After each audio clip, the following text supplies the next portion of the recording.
ہاں اس کے بعد بھی کیا ہوا؟ یسوع کے پاس کون آیا؟ گونگے کو لے کر آیا. ہاں گونگے کو کس نے لے کر آیا؟ لوگ ایک گونگے کو یسوع کے پاس لے آئے تو یسوع نے نکال دی.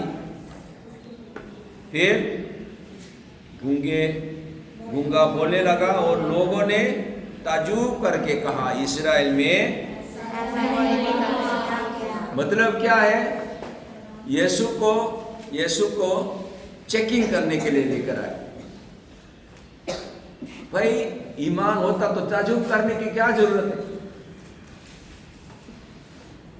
لے کر آیا کیوں؟ ٹیسٹ کرتے بھائی. سمجھ میں آ رہا ہے؟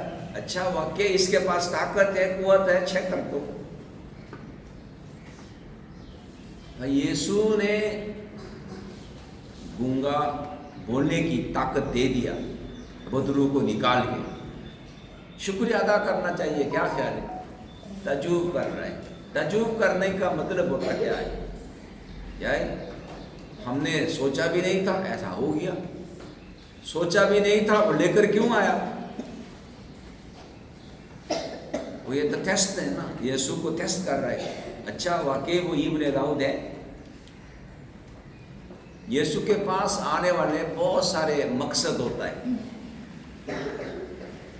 اس مقصد کو خداوند پورا کر کے دیا، لیکن پورا کر کے دینے کی خاص بات کیا ہے؟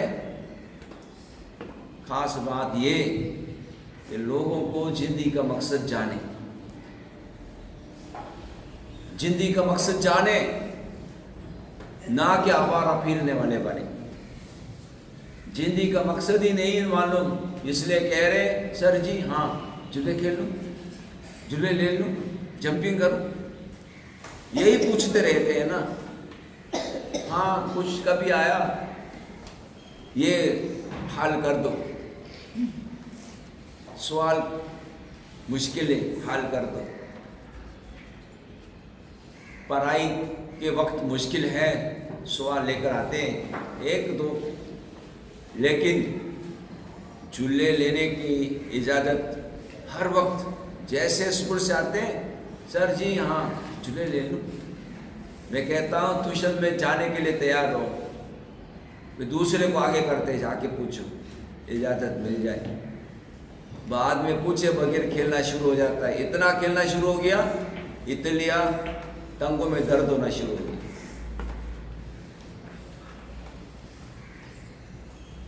خداوند نے دیکھا لوگوں کو کیا ہے، لوگ بے مقصد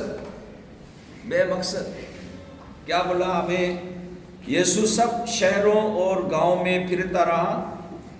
آگے لکھا ہے اور جب اس نے بھیڑ کو دیکھا تو اس کو لوگوں پر ترس آیا، کیونکہ وہ ان بھیڑوں کی مانند جن کا چرواہا نہ ہو. خستہ حال اور پراگندہ. خستہ حال، پراگندہ مطلب کیا ہے؟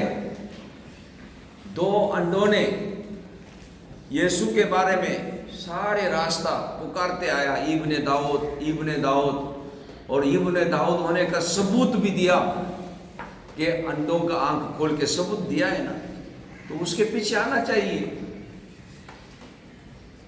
ہاں گونگا لے کر آیا، بدرو گرفتا گونگا کو لے کر آیا اور تعجب کر کے کیا تعجب کرنا کیا ہوتا ہے؟ ہاں ماننے کے لیے نہیں. اچھا ایسا کام بھی ہوتا ہے، ہم نے کبھی دیکھا ہی نہیں. اور وہ یسوع کے ساتھ نہیں اپنے من مرضی کرتے. خداوند اس کو دیکھتے ہوئے کیا ہوا؟ ترس آیا. اس لیے کیا بولا یسوع نے؟ کیا کرو؟ دعا کرو. کیا دعا کرے؟ مالک سے دعا کرے کیا؟ فصل کاٹنے کے لیے مزدور بھیج دے. تو مطلب کیا ہے؟ ہمارے لیڈر، روحانی لیڈر جو خدا کی پاک مرض کو لے کر خدمت کر سکے، ایسے خادم کے لیے دعا کرو۔ آج کا حوالہ یہی ہے۔ انڈے یسوع کو پہچان کے اس کے پیچھے آ رہا ہے، لیکن عام لوگ یسوع کو معجزہ کرتے ہوئے دیکھنے کے باوجود اس کے پیچھے آنے کے لیے تیار نہیں ہے، بلکہ اپنے من مرضی کرتے ہوئے آوارہ پھر رہے۔ اس لیے کہہ رہے ہیں ان لوگوں کے لیے کیا ضرورت ہے؟ مزدور کی ضرورت ہے۔ اس کے لیے کیا کرو؟ دعا کرو، خدا سے مانگو۔ خدا ضرور آپ لوگوں کو اس طرح خداوند کی خدمت میں بلائے گا اور لوگوں کو خدا کی طرف لے آنے میں برکت دے گا۔ ٹھیک ہے، حقیقی زندگی کی کتاب میں سے ہم آج کا حوالہ کریں۔ رحم کا بادشاہی 27ویں آیت سے 34ویں آیت کے حصے میں ٹائٹل دیا گیا، جب ایمان رحم سے ملتا ہے۔ دو نابینا لوگ یسوع کا پیچھا کرتے ہیں اور داؤد کے بیٹے سے رحم کی درخواست کرتے ہیں۔ وہ تسلیم کرتے ہیں کہ یسوع کون ہے؟ یہ وہ مسیح ہے جس کا طویل انتظار کیا گیا، جس میں شفا اور نجات لانے کی طاقت اور اختیار ہے۔ یسوع پوچھتا ہے کہ کیا وہ واقعی یقین رکھتے ہیں کہ وہ شفا دے سکتا ہے؟ اور جب وہ اعتماد کے ساتھ جواب دیتے ہیں تو یسوع ان کی بصارت کو ان کے ایمان کے مطابق بحال کرنے کی تصدیق کرتا ہے۔ یسوع ان کی دعاؤں کے بارے میں لاپرواہ نہیں ہے جو اس پر بھروسہ رکھتے ہیں۔ وہ دنیا کا نجات دہندہ ہے اور اس کا رحم ہمیشہ تیار ہے کہ جو بھی ایمان کے ساتھ آئے اسے خوش آمدید کہے۔ جب ہمارا ایمان اس کے رحم سے ملتا ہے تو ہماری آنکھیں کھلتی ہیں اور ہم اسے اس طرح پہچانتے ہیں جیسا وہ ہے۔ کون سی ایسی بات ہے جس کے لیے آپ طویل وقت سے دعا کر رہے ہیں؟ اگر یسوع آپ سے پوچھے کیا تم یقین رکھتے ہو کہ میں یہ کر سکتا ہوں، تو آپ کیا جواب دیں گے؟ دوسرا ٹائٹل ہے 35ویں آیت سے 38ویں آیت تک، رحم کی دعوت۔ یہ حوالہ بادشاہی کے کام اور شاگردوں کی دعوت کے درمیان ایک پل قائم کرتا ہے تاکہ وہ اس کو جاری رکھیں۔ یسوع کی تمام خدمت تعلیم دینا، اعلان کرنا اور شفا دینا ان لوگوں کے لیے ہمدردی پر مبنی ہے جو پریشان اور بے یارو مددگار ہیں، جیسے بغیر چرواہے کے۔ اب یسوع شاگردوں کو اپنے مشن میں شامل ہونے کی دعوت دیتا ہے۔ اس کے لیے صرف یسوع کے کیے گئے کام کرنا کافی نہیں، بلکہ کھوئے ہوئے لوگوں کے لیے ہمدرد دل ہونا بھی ضروری ہے۔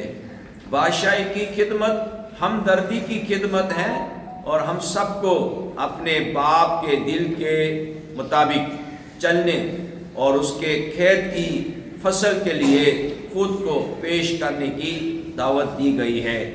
یاد رکھیں، ابھی بھی بہت سے لوگ یسوع مسیح کی خوشخبری سننے اور ایمان لانے کے منتظر ہیں۔ ان لوگوں کے بارے میں سوچیں جو ابھی تک انجیل نہیں سن پائے اور یسوع پر ایمان نہیں لائے۔ آپ ان کے لیے ہمدردی کے کام میں شامل ہونے کے لیے کیا اقدامات کر سکتے ہیں؟ دعا کریں۔ خداوند آسمانی باپ، ہم تیرے شکر کرتے ہیں آج اس موقع کے لیے کہ یسوع کو صحیح معنوں میں پہچاننے والے اور اس کی پاک مرض کے مطابق خدمت کرنے کی سخت ضرورت ہے۔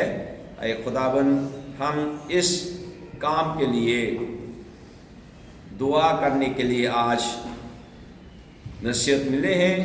ہم سبوں کو برکت دے تاکہ مسیحی رہنماؤں کے لیے دعا کر سکے اور اپنی خدمت کے لیے خداوند سے